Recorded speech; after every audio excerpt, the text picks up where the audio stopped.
Thank you. Thanks for all of your testimony. I could ask a lot of questions.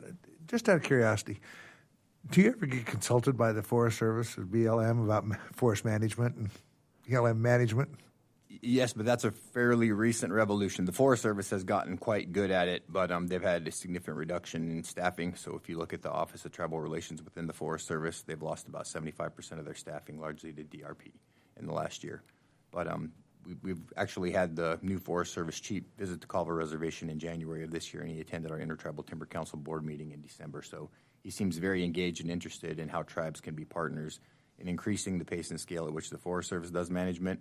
But with limited resources, we'll see how that works out. Funding is always one of those catch-22s. Yeah, I think he is very interested in that, and not just consulting, but learning. You guys have been managing these forests for generations before we ever got here, and you probably know a lot more about it than we do. And I think we can learn a lot. Buffalo. Interesting animals, aren't they? Yeah. It was what you didn't mention, or you did in more of a roundabout way, is that the reason that they came out and slaughtered all these buffaloes is that's how they were going to control the Indians, by taking away their food source. That's one thing I didn't bring up. Yeah, but there's always that. It's that just reading last night, just reading some articles on it. Get rid of the buffalo. Consequently, you can get rid of the Indian. Yep. But the buffalo are resilient, and so are the Indian people. Aren't they? And we're still here. It's fascinating. It's amazing when you go look at some of the old pictures that were taken with stacks of buffalo skulls. I mean, yes. Huge. Yes. It's almost unbelievable that there were that many buffalo. Yes. But it was, you kind of long for the day. It's kind of like with salmon. They used to say you could walk across the Columbia River on the backs of salmon and not get your feet wet, There were so many salmon that came. Don't you kind of long for the days when you heard about the buffalo coming over the hillside and stuff? It's amazing when you go out to places like North and South Dakota and Nebraska and the grasslands and those hillsides. You can almost picture it in your mind as you watch that. But I'm glad we're restoring them. I am glad too. It's a real healing. And I just was at a different meeting earlier with the Interior, and talking about how buffalo are healing. For us. Oh yeah. For our land, but it's also it's a healing for all of us here in the United States. A part of our history. Yep. And so, buffalo are very popular right today. And they brought a lot of people together and healing a lot of our past traumas and histories that have happened to Indian people, and other people are realizing that. And that's all happening through that buffalo. I suspect you know that the National Zoo started because of the buffalo. Yep. They had a couple that were out here on the mall. Yeah. And that's on the Buffalo Head Nickel. That's where that kind of started. And then they thought, well, we probably shouldn't keep these on the mall, and they started a zoo, and so they started a great institution out there. Yeah, there's going to be in May. There's going to be 2 weeks of a big commemoration of. We worked with the National Bison Association, Wildlife Conservation Society, and the ITBC to establish buffalo as a national mammal. And so there'll be a 10-year commemorative of that the week of the 14th, I think.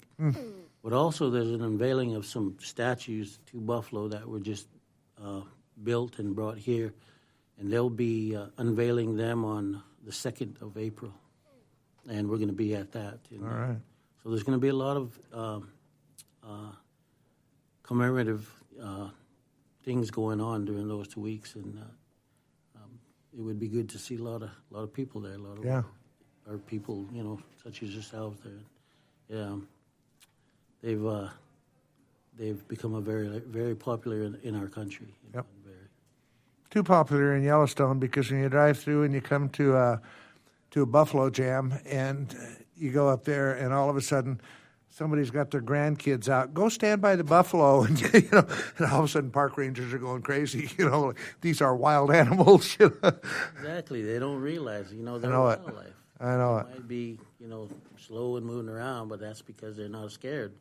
But they're wildlife, and you just can't go up and pet them and take a picture with them. And salmon are, as I said earlier, I think are one of the most incredible life cycles of any animal I've ever seen. And it is. I take my staff out in August and try to find some high altitude cool streams in Idaho that they spawn in, and they're getting harder and harder to find any. But we got to restore those.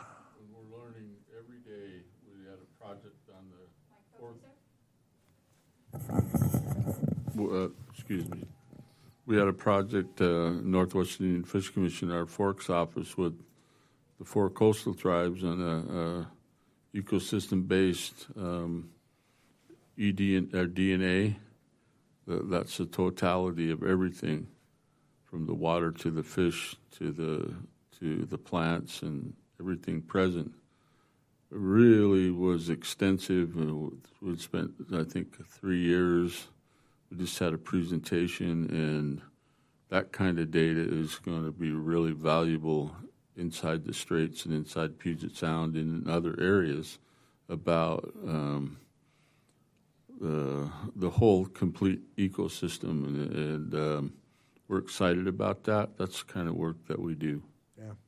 I read an article the other day that said, if you look at the bear, if you take DNA of the bear hair, 90% of them have salmon DNA in them.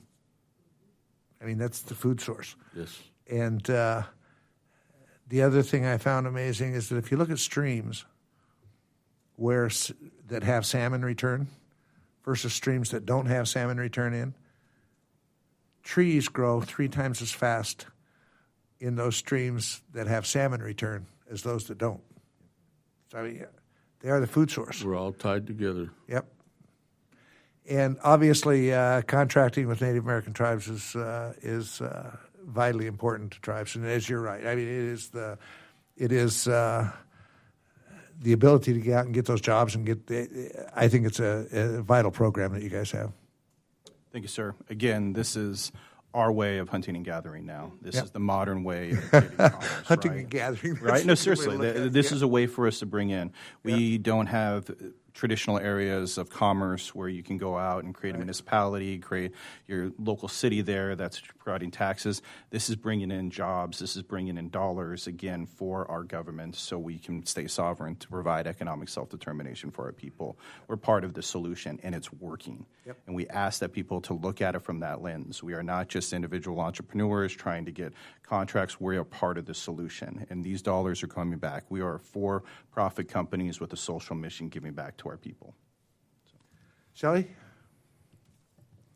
Yeah, well, the chair said it all very well, and thank you all for your testimony. I appreciate it when I get to hear you come before us with salmon, buffalo, timber. It's just also critical to the natural resources, and really appreciate the work that you do.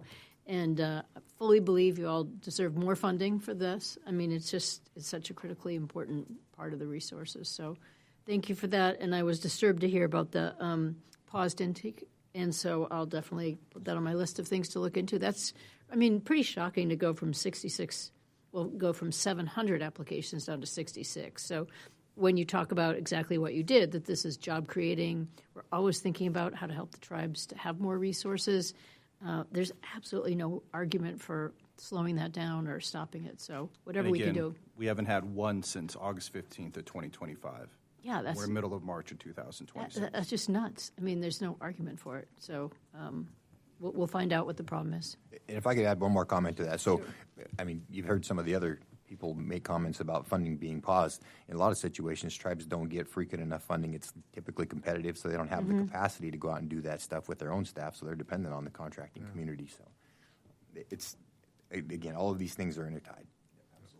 Yeah, and we had heard earlier that some of the timber harvests were slowed down, too, because there's not enough people to process the information. And Yep, absolutely. I mean, on the budget side, we've seen DRP have some pretty significant impacts to BIA. They were already, I mean, I think in my testimony last year, we looked at BIA staffing levels, and they dropped from 6,400 just a few years ago to about 3,000, and this was before the second round of DRP. So, I mean, it's really critical now that BIA have adequate staffing to provide those trust services, provide their trustee responsibilities to tribes, but they're also the mechanism that gets funding to tribes. So without funding for BIA, it's really difficult for tribes to achieve what they want to.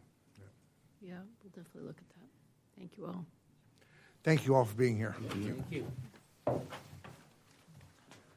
Okay. Mark Macaro, Ira Matt, and Amy Manir. However you pronounce that. What?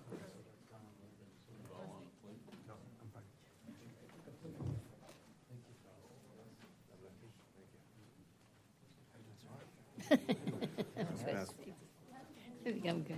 Made it this far. Take a seat. Go ahead. In front of a mic, I guess would be. Whatever you want. Somehow ended up in the middle. I'm a newbie.